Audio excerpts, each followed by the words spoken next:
মনে যেতে চাই। মা এটা ছাড়ো, মা এটা ছাড়ো, মা এরকম করো না, আমাকে ছাড় মা।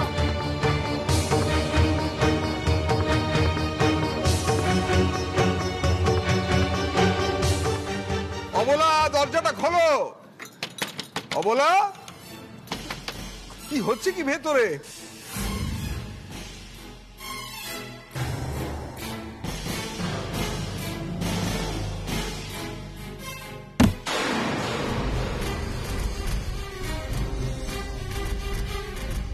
ওই আরে কিসের আওয়াজ হলো? শুনতে পেলি কিসের আওয়াজ হলো? মা বাবা লক্ষ্মী মা, আমার এটা করো না মা, এরকম করো না। আমাকে মরে যেতে দে, আমাকে মরে যেতে দে, আমাকে ছাড়। শুনতে পাচ্ছেন দিদি কি বলছে? কি বলছে? শুনুন দিদি কি বলছে। দিদি নিজেকে শেষ করে দিতে চাইছে। অবলা, অবলা দয়া করো, অবলা, অবলা এসব ভূত মাথা থেকে তাড়াও। অবলা দয়া করো, দরজাটা খোলো। অবলা, মা, মা প্লিজ দরজাটা খোলো। মা একবার দীপু দরজাটা খোলো, দরজাটা খোলো দীপু। দীপু, দীপু দরজাটা খোল। আমার দিদিটাকে এভাবে অকালে চলে যেতে দিস না। কেন এ সমস্ত কথা বলছো জ্যোতিকা? অবলা, এই অবলা শোনো, লক্ষ্মীটি শোনো, আমি তোমায় বলছি, আমি অনুরোধ করছি, তুমি আমাদের সবার সামনে দীপুকে যা খুশি তাই বলো। তুমি তুমি ওকে বকো, মারো, যা খুশি করো, কিন্তু দরজাটা খুলে আমাদের সামনে এসো। এখানে যে কি হচ্ছে আমি তো কিছুই বুঝতে পারছি না। আমার না খুব ভয় করছে ভেতরে। সব হয়েছে তোমার ওই বোনের জন্য।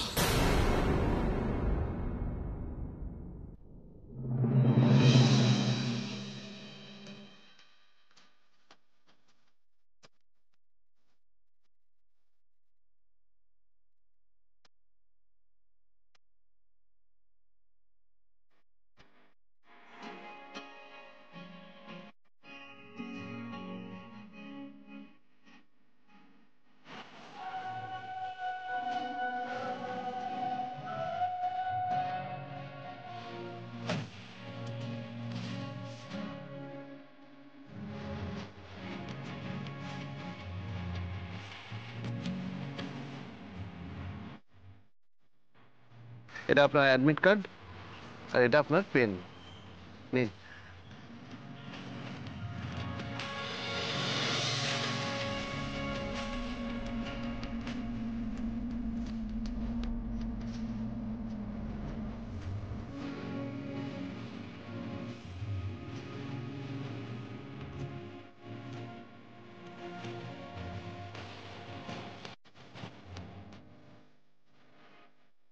আপনি একজন বিশ্বাসঘাতক।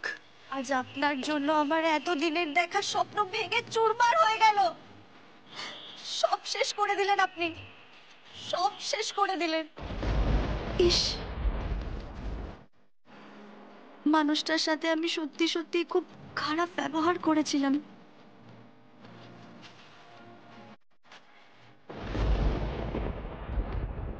ওই সেজে বৌমাকে তার বাপের বাড়িতে ফেলে এলেই ভালো হতো। অপয়া কোথাকার। চুপ করো, চুপ করো, চুপ করো। সারাক্ষণ ধরে উল্টো পাল্টা কথা বলা যাবে না, যাবে না বলো দিচ্ছি। অবলা, অবলা দরজাটা খোলো, আমি আর টেনশন ধরে রাখতে পারছি না এই বয়সে। ও দিদি, দিদি দরজাটা খোল। এরকম অনর্থ করিস না রে দিদি। আমরা যে অনাথ হয়ে যাব দিদি, আমরা অনাথ হয়ে যাব রে দিদি। একটু চুপ করো, আমাকে কথা বলতে দাও না।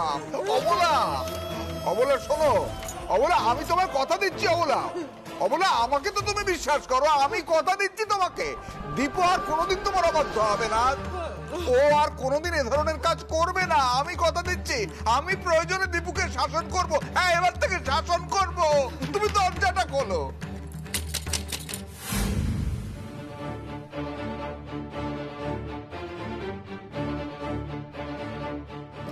মা বাবা টেনশন করবে, বাবার শরীর খারাপ হয়ে যাবে, মা এরকম করো না মা, তুমি করো না এরকম।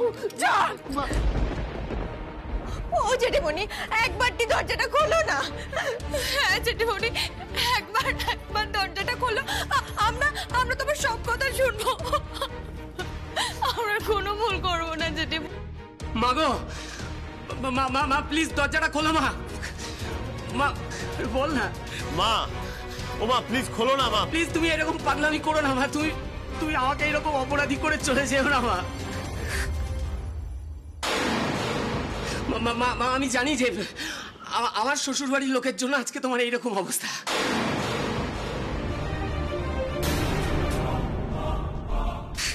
তোমার বোনের জন্য আজকে আমাদের পুরো সংসারটা ভেঙে যেতে বসেছে। শুধু কি সংসার ভেঙে যাচ্ছে রে, দিদি যে শেষ হয়ে যাচ্ছে, সব ভেঙে যাচ্ছে সব। আর সব হচ্ছে সেই সব আমার পাজি বোনটার জন্য। অপুর কোনো দোষ নেই, ও তো স্বইচ্ছে বিয়েতে মত দিয়েছিল, ও নিজের ইচ্ছে বিয়েটা করছিল। মাসিমণি ছোট ঠাকুর বই অপুকে নিয়ে গেছিল পরীক্ষা দিতে। চুপ!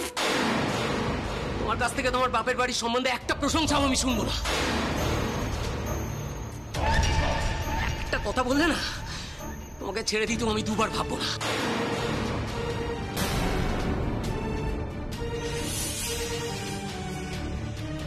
দই কি বলছিস তুই? এই যে তুমি একদম চুপ করে থাকবে, হ্যাঁ? এক হাতে কখনো তালি বাজে না। আমাদের দীপুর যদি দোষ হয় না, সমান দোষে এই সুপর্ণার বোনও। দেখো, দোষ গুণ নিয়েই তো মানুষ, বলো। দোহাই তোমার, তুমি এত মাথা গরম করো না সেজো ঠাকুরপো। আমি মাথা গরম করছি, ওকে আমি যা বলেছি আমি সেটাই করবো। এই দই চুপ কর, তুই বাবার সামনে এসব কথা বলছিস। তুই বুঝবি না রে মেজো খোকা, সেজো খোকার এই কষ্টটা তুই কিছুতেই বুঝবি না। আজ ওর ওই পাজি পাজারা শালিকার জন্য আমাদের সংসারটা, আমাদের জীবনটা ভেঙে চুরমার হয়ে যাচ্ছে। আমার দিদিটাও মরতে বসেছে রে। কি বলছো কি তুমি? চুপ! বৌদি এসব কিচ্ছু করবে না। বৌদি প্লিজ দরজাটা খোলো। তুমি তো জানো আমরা সবাই তোমার উপর কতটা নির্ভরশীল। দীপু তুই চিটকিনিটা খুলে দে না। আর দরজা খোলা, দীপুকে আদৌ দিদিকে বাঁচাতে পারবে? আমি তো জানি আমার দিদির যা জেদ, দিদি কারোর কথা শুনবে না, দিদি কারোর কথা শুনবে না, নিজেকে শেষ করে দেবে। দিদির এত সুন্দর করে মানুষ করা একেবারে সোনার টুকরো ছেলে, তার মাথাটা চিবিয়ে একেবারে ঘুরিয়ে দিল রে। ছোট তুমি চুপ করবে, তোমার বিষ মুখটা দয়া করে বন্ধ করো। বৌদি একবার দরজাটা খোলো প্লিজ। আমরা সবাই মিলে একসঙ্গে বসে ঠান্ডা মাথায় কথা বলি। একবার প্লিজ খোলো দরজাটা। মাগো দরজাটা খোলো প্লিজ। দীপু, এই দীপু দরজাটা খোল না রে। আরে দীপু কি করছিস? দরজাটা খোল। মা ছাড়ো, মা তুমি ছাড়ো, এটা আমাকে দাও।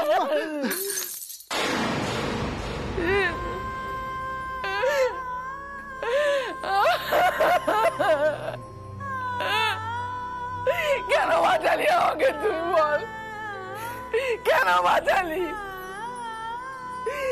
এত অপমান সহ্য করে বেঁচে থাকতে আমাকে বাধ্য করিস না দীপু। আমাকে শাস্তি দিস না দীপু, আমাকে শাস্তি দিস না।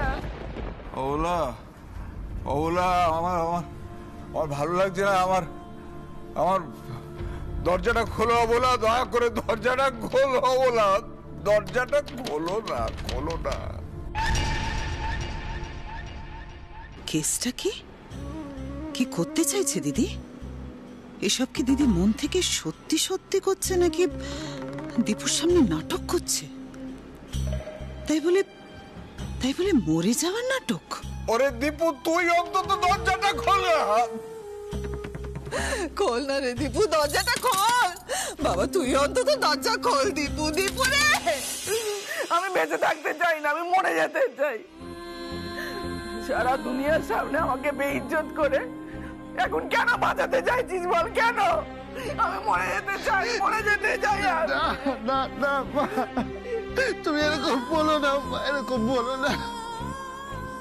মা আমি তোমার পা ছুঁয়ে বলছি মা, আমি তোমায় অসম্মান করতে চাইনি, আমি তোমায় অসম্মান করতে চাইনি মা।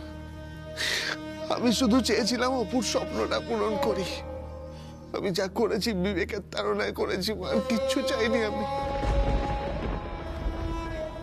মা মা তুমি বলো না, কেউ যদি কোনো স্বপ্ন দেখে সেটা কি অন্যায়, সেটা কি ভুল? আমি যদি কারো স্বপ্ন পূরণ করতে চাই সেটা কি অন্যায় মা? তুমি বলো না। নিজের মায়ের স্বপ্ন সেটা ভেঙে দেওয়া বুঝি খুব বাহাদুরির কাজ, তাই না দীপু? না মা না, আমি তোমার স্বপ্ন ভেঙে দিতে চাইনি মা, আমি চাইনি তোমার স্বপ্ন ভেঙে দিতে। আমি শুধু চেয়েছি অপুর স্বপ্ন পূরণ করতে। কেন অপুর স্বপ্ন পূরণের দায়িত্ব তুই নিতে গেলি কেন বল? অপু তোর কে হয়? কে হয় অপু তোর? বল বল দীপু।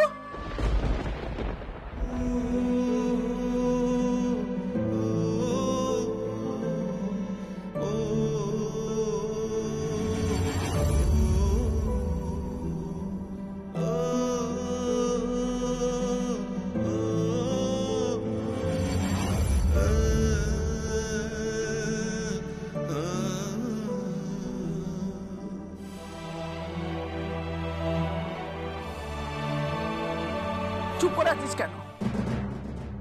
বল বল, অপুর স্বপ্ন পূরণের দায়িত্ব তুই নিতে গেলি কেন? কে হয় অপু তোর? বল।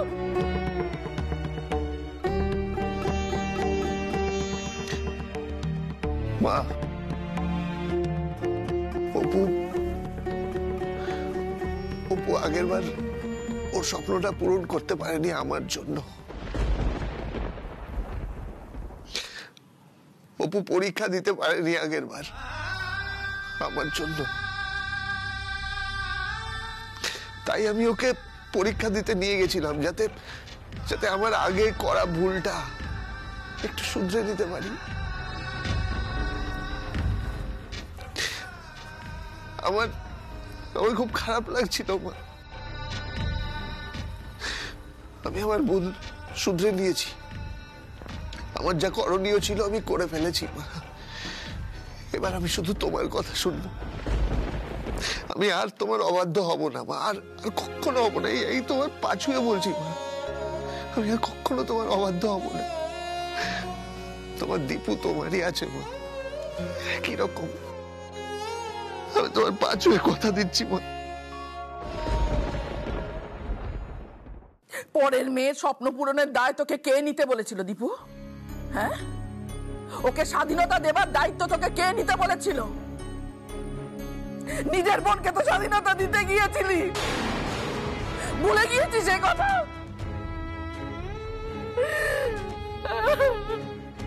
জানি মা, আমি জানি, আমার মনে আছে। ওই যন্ত্রণাটা তো আমাকে কুড়ে কুড়ে খায় মা, ওই অপরাধ বোধটা তো আমাকে কুড়ে কুড়ে খায়। তাই আমি সবসময় ভাবি যে অন্য কোনো মেয়ের মুখে যদি একটু হাসি ফোটাতে পারি তাহলে হয়তো আমার ছোট্ট বোনটা কষ্টটা একটু কমাতে পারি মা।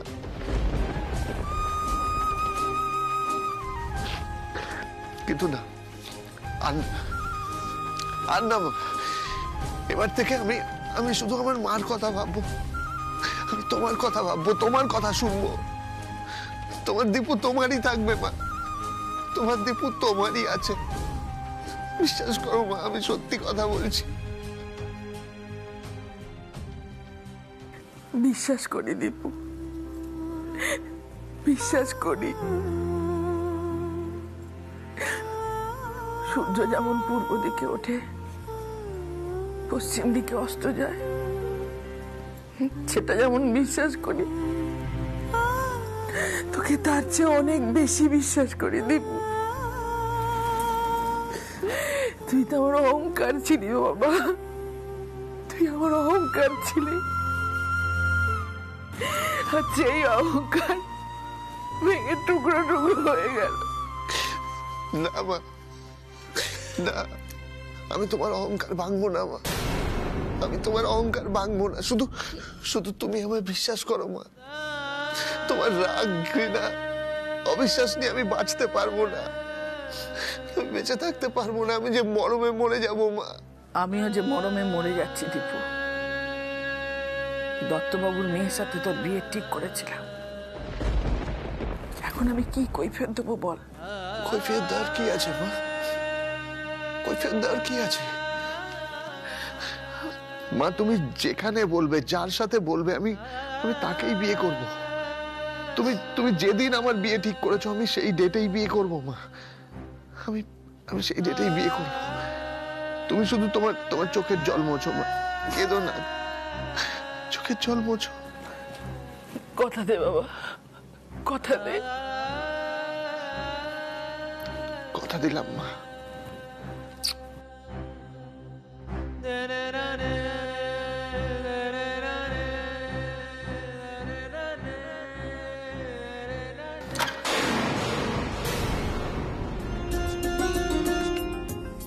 দীপু, দীপু মা কেমন আছে? দীপু তুই ঠিক আছিস তো? হ্যাঁ বাবা, আমি ঠিক আছি, আমি ঠিক আছি।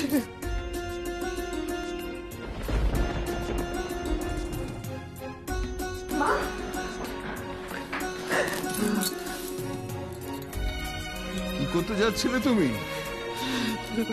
এসব কি এত বড় সর্বনাশ আমার জীবনে ঘটাতে যাচ্ছিলে তুমি?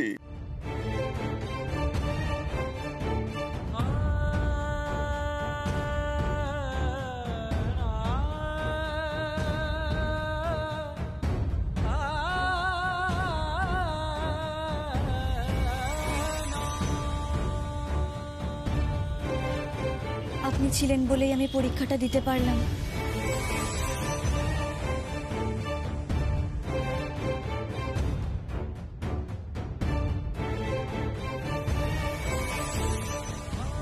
কেন অপু স্বপ্ন পূরণের দায়িত্ব তুই নিতে গেলি কেন বল? অপু তোর কে হয়? কে হয় অপু তোর? বল বল দীপু। দিদি তুই কি করতে যাচ্ছিলি রে দিদি? ওই পাজি মেয়েটার জন্য তুই সত্যি সত্যি আত্মঘাতী হতে যাচ্ছিলি কেন? কেন? আমাদের কি হতো ভেবে দেখলি না? দীপু কি সত্যি সত্যি ওই অপুটাকে বিয়ে করে ফেলেছে নাকি রে? মা মা মা বলুন না, আমার তো খুবই ভয় করছিল, আমি তো তাই ভাবছিলাম আপনি চুপ করে থাকবেন না, বলুন। কখনো না, কখনো না। আমার দীপু এই কাজ করতে পারে না, কোনোদিনও করতেই পারে না। শোনো, তুমি পুরোহিত মশাইকে খবর দাও আর পঞ্জিকাটার সঙ্গে আনতে বলো, দত্তবাবুকেও আসতে বলো। আমি দীপুর বিয়ের তারিখ ঠিক করব। কিন্তু দীপুর বিয়ের তারিখ তো ঠিক হয়ে রয়েছে রে। ওই দিনে দীপুর বিয়ে হবে না, আমি বিয়ের দিনে গিয়ে আনবো। আগামী 7 দিনের মধ্যে যে দিনটা শুভ, সেই দিনেই দত্তবাবুর মেয়ের সাথে আমি আমার দীপুর বিয়ে দেব।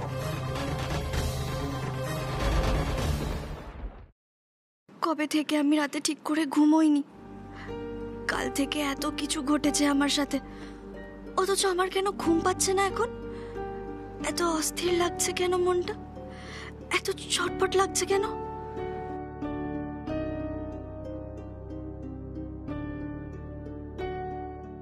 পরীক্ষা দিয়ে ফেরার পর থেকে আমার এরকম ফিলিংস হচ্ছে।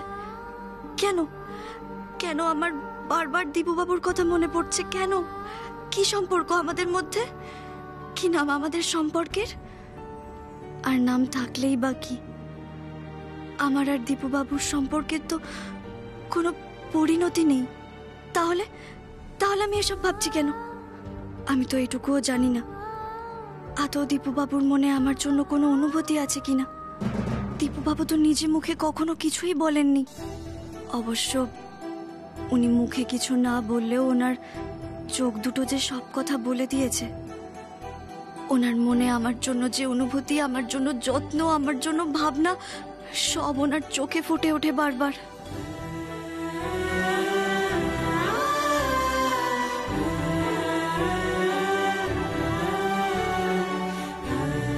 তা না হলে উনি বাড়ির কথা না ভেবে, মায়ের কথা না ভেবে, সবার সম্মানের কথা না ভেবে শুধুই আমার স্বপ্নের কথা ভাবলেন। আমায় পরীক্ষা দিতে নিয়ে গেলেন। কি করে আমি আপনার এই ঋণ শোধ করব দীপু বাবু? আমার যে আপনার কথা খুব মনে পড়ছে দীপু বাবু।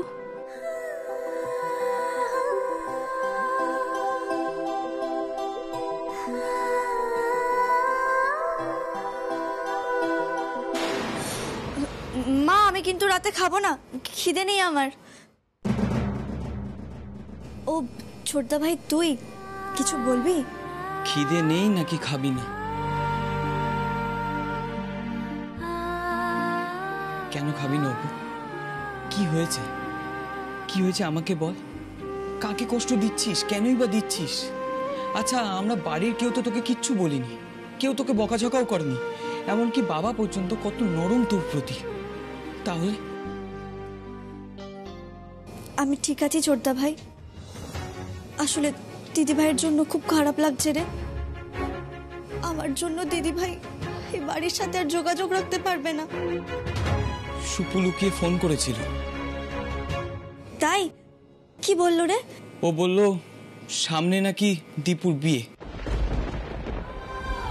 আগামী 7 দিনের মধ্যে। সুপু বলল ওরা আদৌ আমাদের নেমন্তন্ন করবে কিনা সন্দেহ।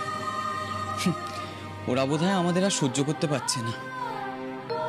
তুই জানিস না অপু, দীপুর মা আমাদেরকে কিভাবে অপমান করেছে।